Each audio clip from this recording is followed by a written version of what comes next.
নমস্কার বন্ধুরা, আজকে আমরা চাল কুমড়ো দিয়ে একদম নতুন ভাবে খুবই সুস্বাদু একটা রান্না করেছি, যেটা বাচ্চা থেকে বড় সকলে খুবই পছন্দ করবে। একদম আঙুল চেটে পুটে খেয়ে নেবে, এতটাই টেস্টি হয়। তাহলে আসুন দেখে নেই আজকের রেসিপি। সবার প্রথমে এখানে একটা চাল কুমড়ো নিয়েছি। এখন এই কুমড়োটাকে কেটে নেব। প্রথমে এভাবে একটু আঁচড় দিয়ে নিলাম, এবার টুকরো করে নেব। আমি এক টুকরো নিয়ে নিলাম, এটা দিয়েই কিন্তু আমাদের রেসিপিটা হয়ে যাবে। কুমড়োটা অনেক বড় আছে। এখন আবারও টুকরো করে দেব লম্বাভাবে। আর আমি বটি দিয়ে কেটে দিচ্ছি, আপনারা চাইলে কিন্তু ছুরি দিয়েও কেটে নিতে পারেন। এখন খোসা ফেলে দেব।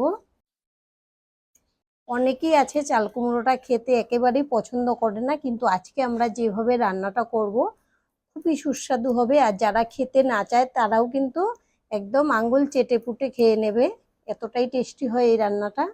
যে খোসা ছাড়িয়ে নিলাম, এখন আবারও এভাবে টুকরো করে দেব।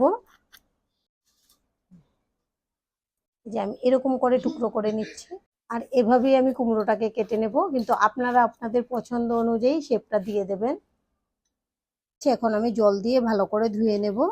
আমি কুমড়োটাকে গোটা অবস্থায় ধুয়ে নিয়েছিলাম, এখন একবার ধুয়ে নিলেই কিন্তু হয়ে যাবে। এবার কুমড়োর মধ্যে দিয়ে দেব লবণ, হলুদের গুঁড়ো আর ঝাল লঙ্কার গুঁড়ো। আপনারা যদি ঝালটা কম খেতে পছন্দ করেন তাহলে এখানে ঝাল লঙ্কার গুঁড়োটা বাদ দিয়েও করে নিতে পারেন। এখন আমি এটাকে এভাবে একটু ঝাঁকিয়ে ঝাঁকিয়ে মেখে নেব। হাত দিয়ে মেখে নিলেও হবে, যেভাবে ভালো লাগে করে নেবেন। এই যে খুব সুন্দর করে কিন্তু মাখানোটা হয়ে গেছে। এবার গ্যাসে একটা কড়াই বসিয়েছি, কড়াইটাকে ভালো করে গরম করে নিয়েছি। এখন দিয়ে দেব সাদা তেল। আমি রান্নাটা সাদা তেলে করব, আপনারা চাইলে কিন্তু সর্ষের তেলেও করতে পারবেন। তেলটাকে একটু ভালো করে নেড়ে দেব। তেল ভালো করে গরম হয়ে গেছে, এখন আমি চাল কুমড়োগুলো এর মধ্যে দিয়ে দেব।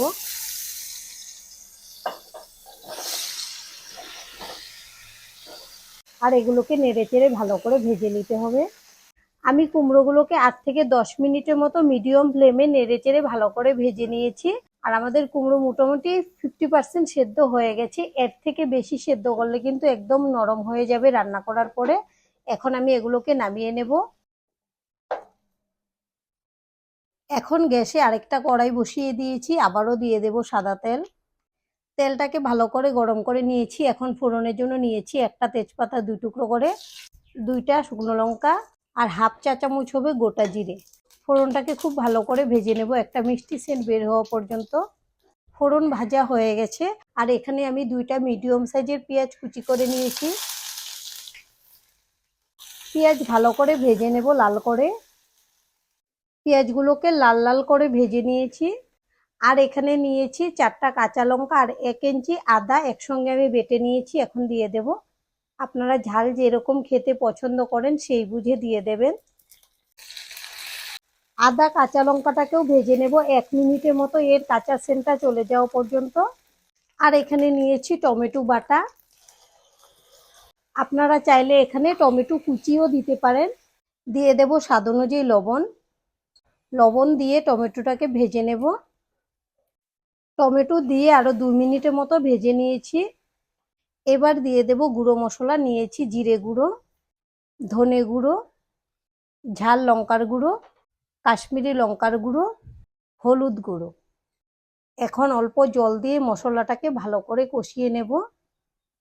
যদি শুকনো মশলা দেন তাহলে একটু জল দিয়ে মশলাটাকে কষিয়ে নেবেন, না হলে কিন্তু নিচ থেকে লেগে যায় আর কষানোর সময়ও ভালো লাগে না। একটু জল দিয়ে কষিয়ে নিলে কিন্তু খুব সুন্দর করে কষানো যায়। এখন দিয়ে দেব অল্প একটু চিনি। চিনিটা দিলে কিন্তু ভালো লাগে, কিন্তু তবে আপনারা যদি এটা পছন্দ না করেন এটা বাদ দিয়েও করে নিতে পারেন। আর মশলাটাকে আমি মোটামুটি 5-6 মিনিট খুব ভালো করে কষিয়ে নিয়েছি। তেলও কিন্তু ছেড়ে দিয়েছে।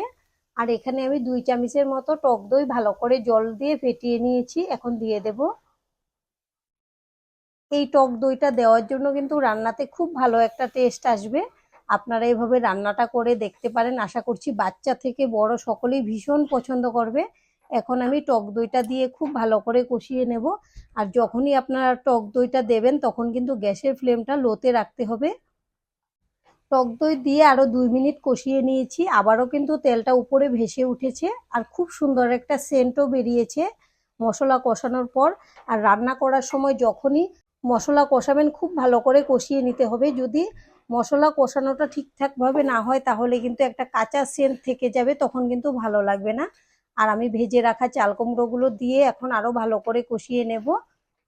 সঙ্গে সঙ্গে কিন্তু ঝোল দেওয়া যাবে না, একটু ভালো করে কষিয়ে নিতে হবে। আর আমাদের আজকে রেসিপিটা দেখার পর যদি আপনাদের ভালো লাগে একটা লাইক অবশ্যই দিয়ে দেবেন। আপনাদের একটা লাইক আমাদেরকে অনেক উৎসাহ দেয় নতুন নতুন ভিডিও বানাতে। আর আমাদের পাশে থেকে চ্যানেলটিকে সাবস্ক্রাইব করে নেওয়ার জন্য অনুরোধ রইল। আমি মোটামুটি 2-3 মিনিটের মতো চাল কুমড়োটা দিয়ে কষিয়ে নিয়েছি। এখন দিয়ে দেব জল। আমি ঝোলটা বেশি দিলাম না, এটা একটু মাখা মাখা থাকবে। তবে আপনারা যদি ঝোল খেতে চান তাহলে জলের পরিমাণটা আরেকটু বাড়িয়ে দেবেন। এবার গ্যাসের ফ্লেমটা লো টু মিডিয়ামে রেখে আমি ঢেকে দিয়েছি। এখন আমি ঢাকনাটা খুলে নেব। এর মাঝে আমি 2বার নেড়েচেড়েও দিয়েছি। ঝোলটা কিন্তু অনেকটাই শুকনো হয়ে গেছে আর আমাদের চাল কুমড়ো খুব ভালো করে সেদ্ধ হয়ে গেছে। আর এই রান্নাটা করে আপনারা ভাত রুটি দুইটার সঙ্গেই পরিবেশন করতে পারবেন, সব কিছুর সঙ্গেই কিন্তু খুব ভালো লাগে। এখন দিয়ে দেব গরম মশলার গুঁড়ো। আপনারা চাইলে এখানে ধনেপাতা কুচিও দিতে পারেন। ভালো করে নেড়ে দেব। আর আমাদের রান্নাটা কিন্তু মোটামুটি কমপ্লিট হয়ে গেছে। এভাবে আপনারা রান্নাটা করে খাবেন, খুব ভালো লাগে। আর আজকের ভিডিওটা এখানেই শেষ করব। সবাই ভালো থাকবেন, সুস্থ থাকবেন। সম্পূর্ণ ভিডিও দেখার জন্য অসংখ্য ধন্যবাদ।